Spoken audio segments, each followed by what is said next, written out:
Good morning guys. कैसे हैं आप सभी। आई होप आप सभी बहुत अच्छे होंगे, घर पर होंगे, सुरक्षित होंगे और साथ ही साथ अपनी पढ़ाई कर रहे होंगे। दोस्तों, आप सभी को अपनी पढ़ाई कंटिन्यू रखनी है, पढ़ाई पर रोक नहीं लगानी है, कोई भी ब्रेक नहीं लगाना है, पढ़ाई को कंटिन्यू करते रहना है। ठीक है। और आज है 3 मई 2021 और हम देखेंगे 3 मई का करंट अफेयर। आज हम पूरा करंट अफेयर कवर करेंगे। 3 मई का जितने भी क्वेश्चंस बनेंगे सारे कवर करेंगे, तो पूरा वीडियो ध्यान से देखना है, वीडियो के लास्ट तक बने रहना है। चलिए स्टार्ट करते हैं। देखते हैं पहला प्रश्न। पहला प्रश्न हो जाएगा, विश्व हास्य दिवस किस दिन मनाया जाता है। ऑप्शन ए है 10 जनवरी, ऑप्शन बी है 1 मई, ऑप्शन सी है 2 मई और ऑप्शन डी है 29 अप्रैल। इस प्रश्न का राइट आंसर हो जाएगा ऑप्शन सी 2 मई। 2 मई को मनाते हैं विश्व हास्य दिवस। अच्छा, 1 मई को क्या मनाते हैं। 1 मई को मनाते हैं अंतर्राष्ट्रीय मजदूर दिवस या फिर अंतर्राष्ट्रीय श्रमिक दिवस। अभी हमने मनाया था, अभी हमने इस पर चर्चा भी की थी 1 मई को। और 2 मई को मनाते हैं विश्व हास्य दिवस। तो ये आपको याद रखना है। इस प्रश्न का राइट आंसर था ऑप्शन सी 2 मई। आइए देखते हैं अगला प्रश्न। नेक्स्ट है, डीआरडीओ के द्वारा कौन सी एयर टू एयर मिसाइल का सफलतापूर्वक परीक्षण किया गया है। ऑप्शन ए है पाइथन 5, ऑप्शन बी है पाइथन और ऑप्शन सी है पाइथन 2 और ऑप्शन डी है इनमें से कोई नहीं। इस प्रश्न का राइट आंसर हो जाएगा ऑप्शन ए पाइथन 5।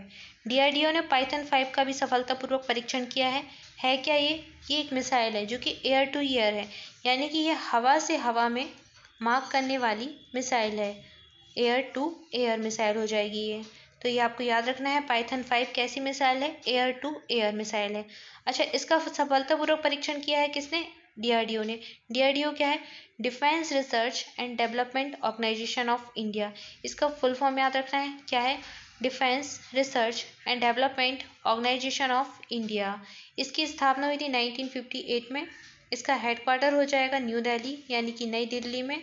और इसके जो वर्तमान कार्यकारी अध्यक्ष हैं वो हैं जी सतीश रेड्डी। कौन है, जी सतीश रेड्डी, ये इसके वर्तमान कार्यकारी अध्यक्ष हो जाएंगे। इसके अलावा इसका याद रख सकते हैं आप मोटो यानी कि ध्येय वाक्य।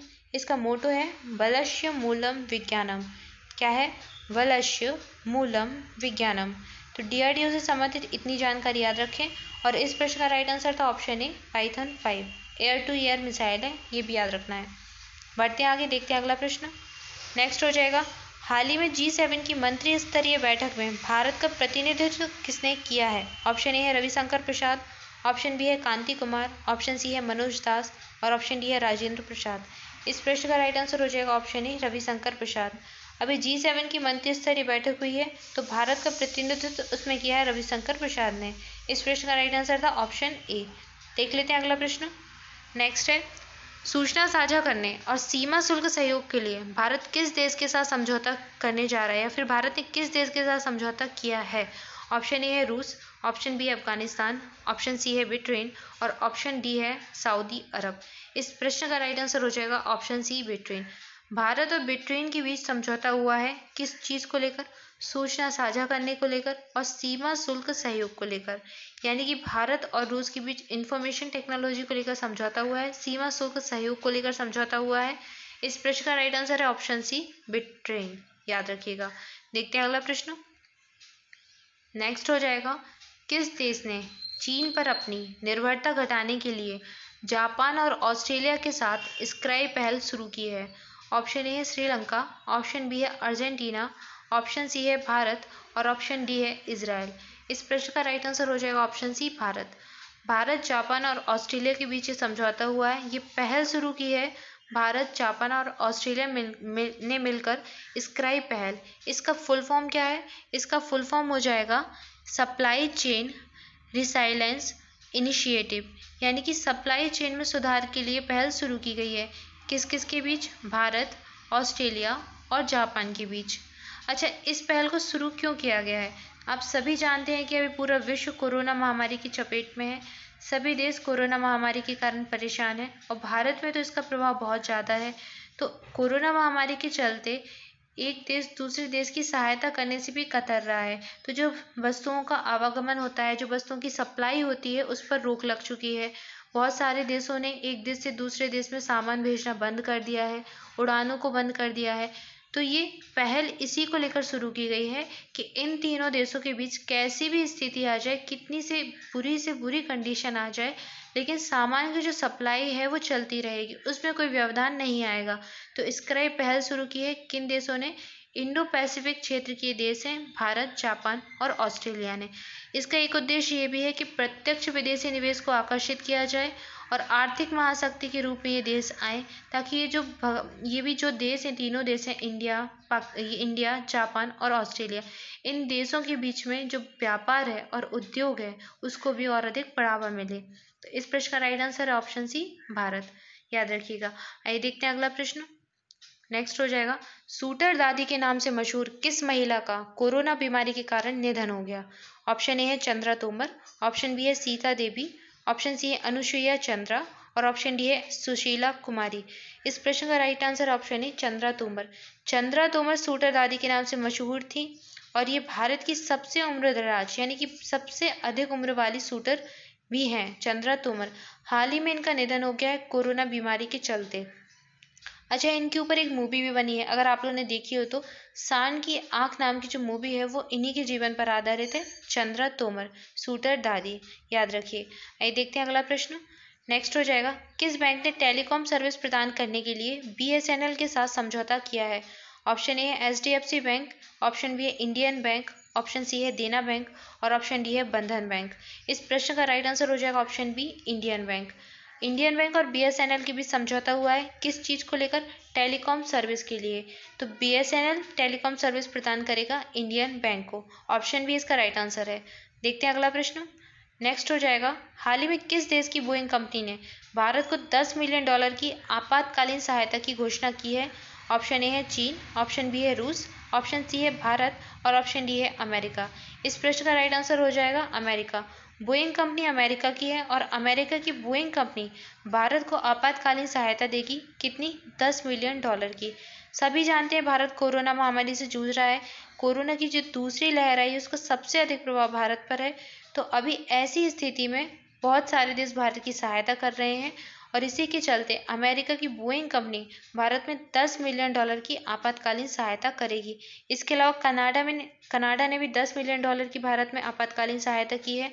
नॉर्वे ने भी दी है भारत को सहायता और बोइंग कंपनी अब दे रही है $10 मिलियन की सहायता।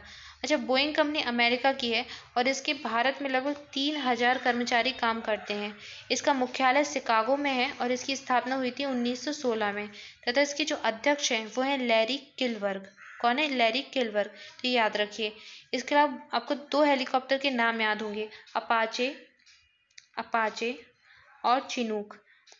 आपने ये दोनों हेलीकॉप्टर के नाम पढ़े होंगे और आपने पढ़ा होगा कि ये भारत अमेरिका से मंगाता है। भारत ने अमेरिका से इन दोनों हेलीकॉप्टर को खरीदा है, अपाचे और चिनूक। तो ये दोनों हेलीकॉप्टर अमेरिका की बोइंग कंपनी ही बनाती है। इसी कंपनी की ये है अपाचे और चिनूक। तो इनका नाम भी याद रखना है।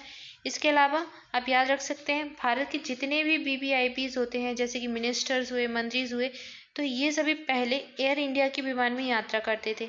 यानी कि जब ये भारत से बाहर जाते थे तो एयर इंडिया के विमान में जाते थे, लेकिन अब ये बोइंग कंपनी के B777 विमान में यात्रा करेंगे।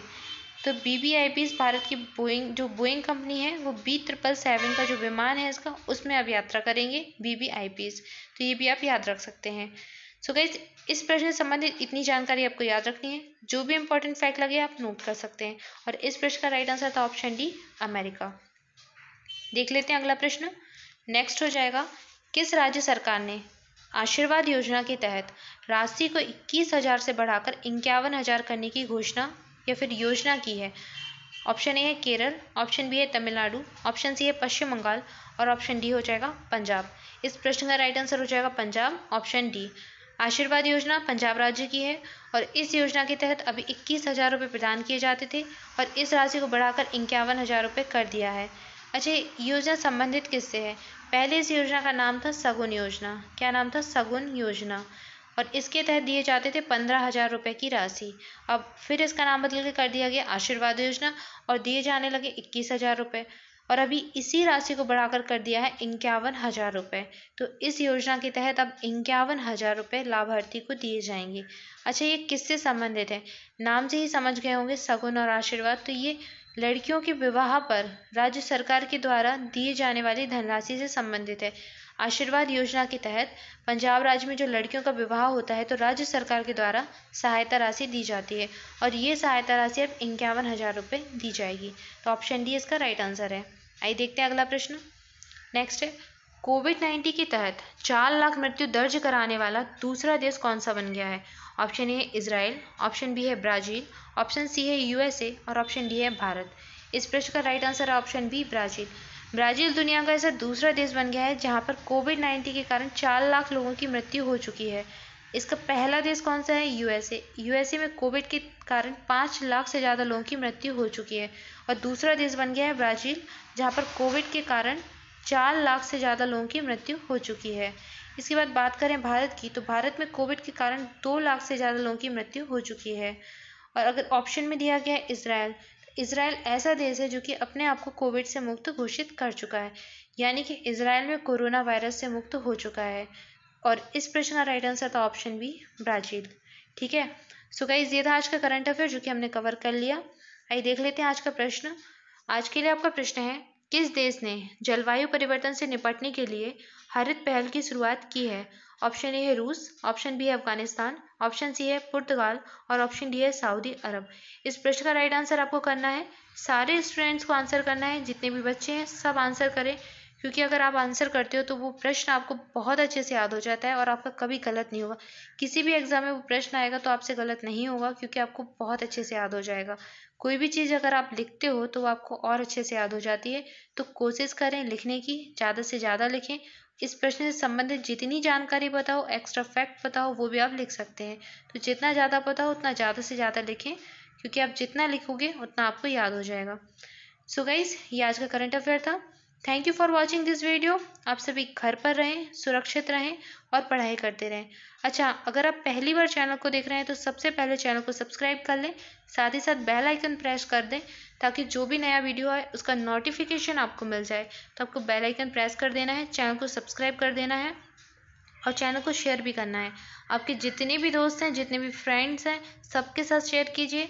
आपके जितने भी स्टडी ग्रुप हैं उनमें भी शेयर कीजिए और साथ ही साथ अगर आपको वीडियो अच्छा लगा हो तो वीडियो को लाइक भी कर दें। सो गाइस लाइक करें, शेयर करें और सब्सक्राइब करें और अपनी पढ़ाई करते रहें। मिलते हैं नेक्स्ट वीडियो में। Thank you so much.